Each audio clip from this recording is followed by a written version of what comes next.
Hello, everyone. This is Dynaway Dialogues. I'm Jesse Zadanek. This show is brought to you by Dynaway, the world leader in enterprise asset management solutions for Microsoft Asset Management.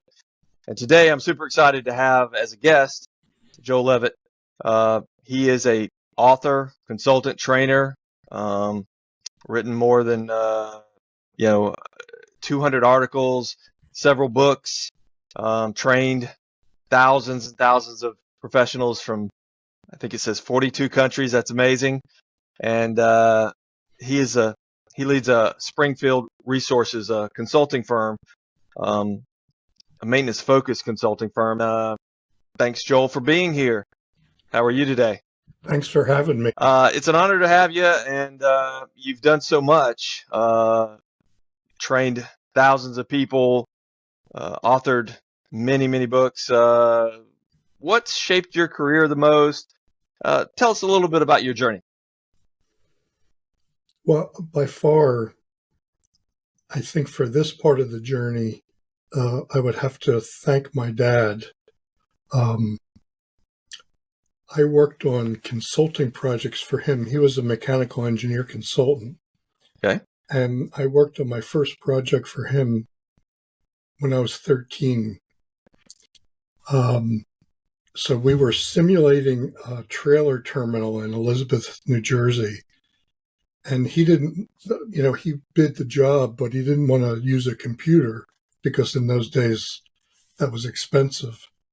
So he had me run the little tickets around the dining room and put them in the different places so we could run the simulation. So I was like the electrons in the computer. Right. Family business. That's awesome. What's the thing that's impacted your career the most? Places you've worked, people you've worked with. It's the people that I've worked with have taught me the business.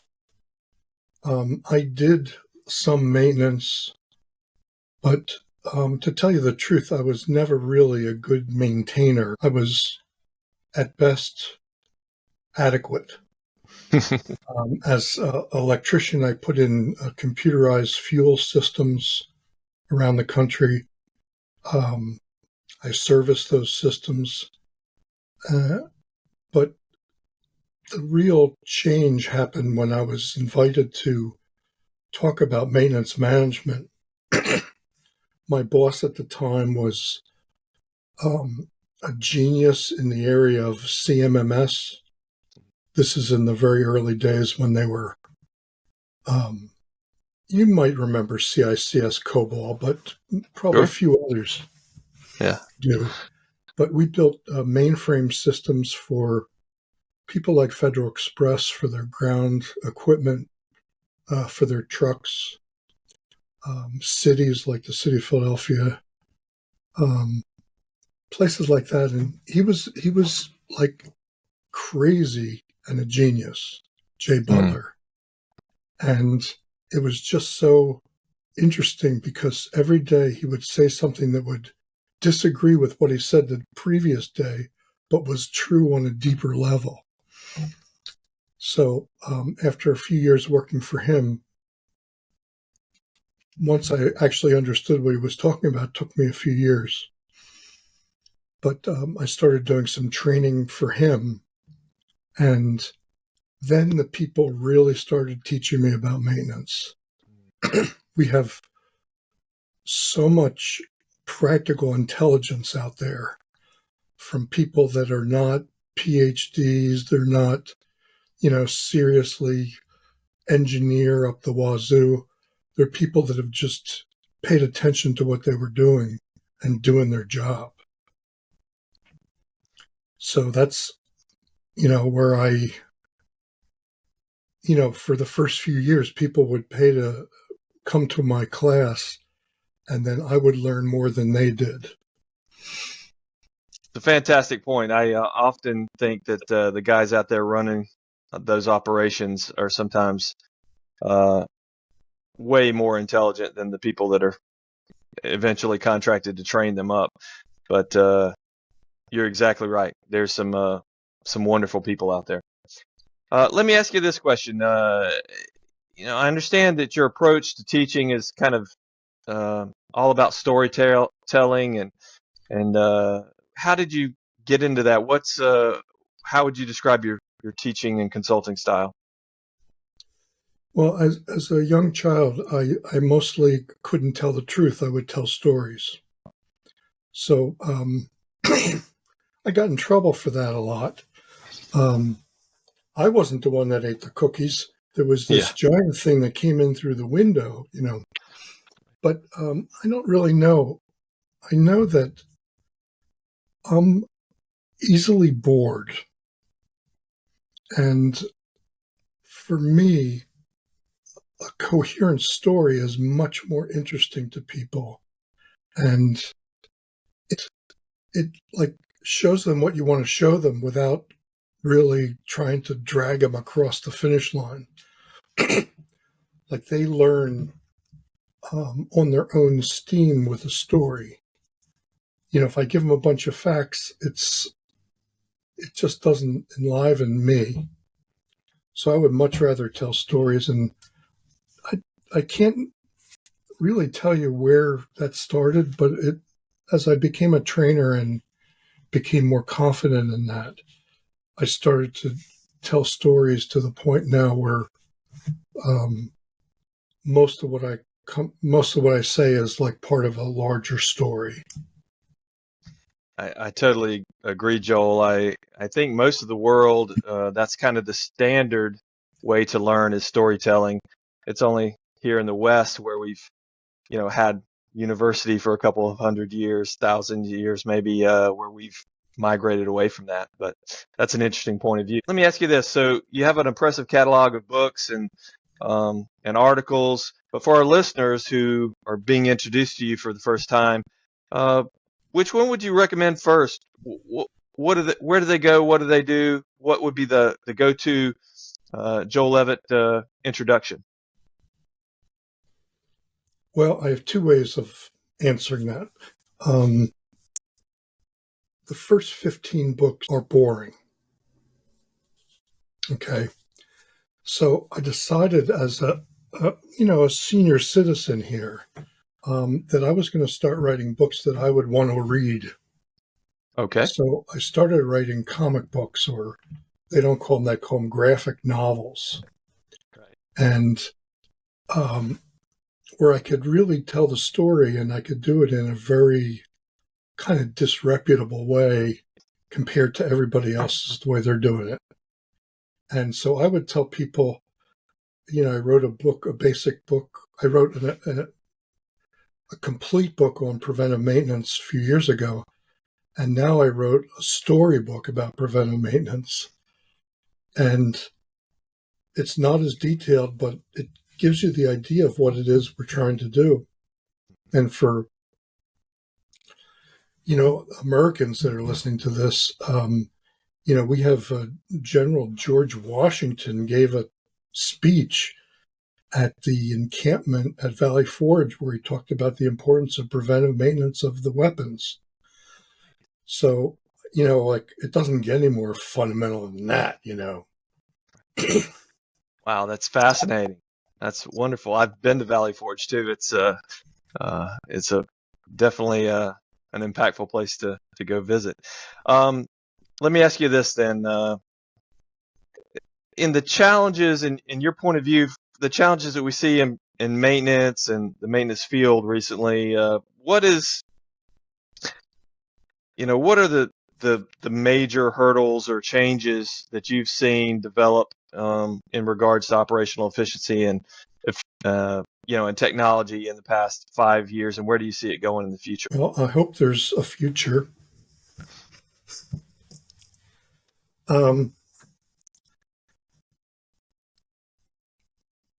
What I'm thinking about, I was listening to a webinar earlier today, and it really annoyed me. And it wasn't that anybody was doing anything wrong. It's just that they acted like they were the first people that talked about this stuff. Hmm. And, like I said, in 1981, I worked on a mainframe system. And we had all those conversations that they were having in this a webinar that they were like, this is like breaking news. Yes. So that really annoyed me. It's just funny because, having had so many different things, and then we're still faced with, what? There's humans involved. Yeah. And humans are unpredictable at best. So you have like you have a CMMS, and I'm really fascinated by yours just as a separate thing. But the questions have all been asked and in many cases answered 40 years ago, 30 years ago, 20 years ago, 10 years ago. Now, there is a couple of differences. For me, the biggest difference is the IIoT sensors. Mm-hmm. I automated oil terminals when I was an electrician, and we put sensors in, and these were like $300 stainless steel wells that you had to weld in place. It was like very elaborate, and tens or hundreds of thousands of dollars of wiring costs to get the signal from, like there to there. So this IIoT and the pervasive wireless and being able to get that information whenever you want, that's a tidal change. That's a huge difference in the way we can do things. The second thing is the nascent use of we call it artificial intelligence, but it's the use of algorithms to run things. We always talked about doing that, and the field never really got that together. I mean, if you look at the old big systems, they have some of those capabilities built in, but not that you would want to use every day. It was just too much hassle. And the other part of that is that the data that's collected by humans until recently has been terrible. With your mobile solutions, you're starting to be able to get closer to the data where the data is being created and have more accuracy. But that was always a fundamental issue for most organizations. I always looked at their work orders over the years, and I always, would talk to them about them, and they always were terrible. If they were randomly selected, the integrity of the data was blah. The amount of people didn't understand what needed to be written in the notes to make it usable a year from now. So I got, Jesse, I can go on and complain and your ears fall off, but I'm interested in what's going on now because it looks like some of these things are fundamentally changing. Right. But they are human. Ultimately, it is all touched by humans. Yeah, it's an interesting point that you make, that the questions and even most of the answers have been around for such a long time, but generation by generation, or sometimes within generations, it has to be interpreted again because of the ongoing march of technology, because capabilities are transforming so fast that the answers to those questions 10 years ago are totally different than the answers to those questions now. And I've never thought of it that way. That's a great way to put it. I mean, if I think about it, if you talk to somebody 18, 19, 20 years old, they'll be pretty convinced that they invented love, right? Yeah. Well, if you have kids and they did for them, Yeah. but each of us did that. And with CMMS, it seems like the same conversation Right. that each of them, I get people that are smart and that are conscientious, but they don't have the time in to know what preceded what they're doing. Hmm? Great point. Great point. All right, let's move on to our next topic. You're going to be a speaker at Dynaway Connect, and we look forward to having you there and gaining some insight from you. But as we look forward to the conference that's coming up in April, what are you most excited about, and what do you think you will share or learn from the attendees there? Well, I'm not going to plug your product, but I want to tell you about why I'm interested in this. Since the beginning of time, the CMMS business has been highly fragmented. Right. And at any given time, nobody was dominating the industry. And the thing I find interesting about your way you're doing things is by using Microsoft asset management technology. Yeah. You have the opportunity to solve the problem of fragmentation. SAP is a great system. It's very complicated. There's nobody alive today that's seen all the screens. Right. That's what they told me at SAP. But it'll never dominate the business because it's so expensive and so much. Same thing with the IBM's offerings. I mean, they're great competitors, but they're not for regular businesses. They're for humongous things. So I'm interested in learning more about your approach, listening to your people and consultants, and just like, wow, this is cool. This might be something different, and I'm always interested in that. Excellent. And we're excited as well.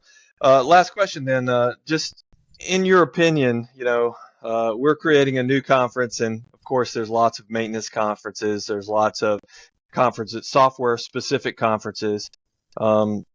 What's your take on that? Are those useful endeavors for the average operational guy, or what kind of value should an attendee expect to get out of something like this? Well, I have a particular point of view on this. These conferences are places where you can be away from work and really think through the issues that are plaguing you that you don't have time to think about while you're at work. So, and then you can also, the other thing is this idea of being able to chat with a person sitting next to you who could be an expert in your problem area. So I always felt that in a bang for your buck environment, that a well thought out conference is really, really a really good bang for your buck, both to hear people that ought to know what they're talking about. If you guys curated it well, you have people speaking that know what they're talking about. And then the other folks in the room, and you know what? Maintenance folks are more than double likely to be introverted. I know this because I gave personality tests to about 5,000 of them over the years. Okay. Twice as likely to be introverted. So it's harder for a maintenance person to strike up a conversation with a stranger than it is for like a sales group or something like that. So it's harder. It takes more. But we've got to get our heads out of our, what's, and be looking around rather than be so insular and, site oriented. So I don't know if I answered that. I kind of wandered a little bit, but No, it's a good point. I think your point earlier about the amount of institutional common sense that's in that room is pretty significant. We have to tap into it, but there's a wealth of knowledge there, and that's one way. And the other thing I thought was interesting that you said was, I always say it's a benefit to get away from work for the conferences, but I've never really thought about your point that these people are so hairy, focused on their jobs, that getting away allows them an opportunity to think about the big problems or the problems that they haven't had time to solve. So that's an interesting point as well. Good. Yep, makes them rounded. Yeah, exactly. Well, I think that's it. We're going to wrap up this edition of Dynaway Dialogues, and I appreciate you coming on, Joel. Thanks for joining. For you listeners out there, please like, subscribe, follow us and spread the word about the new podcast and the new information that you're learning in this session. So for now, I'm going to sign off. I'm Jesse. Thanks for joining, Joel, and we'll talk to you next time on Dynaway Dialogues.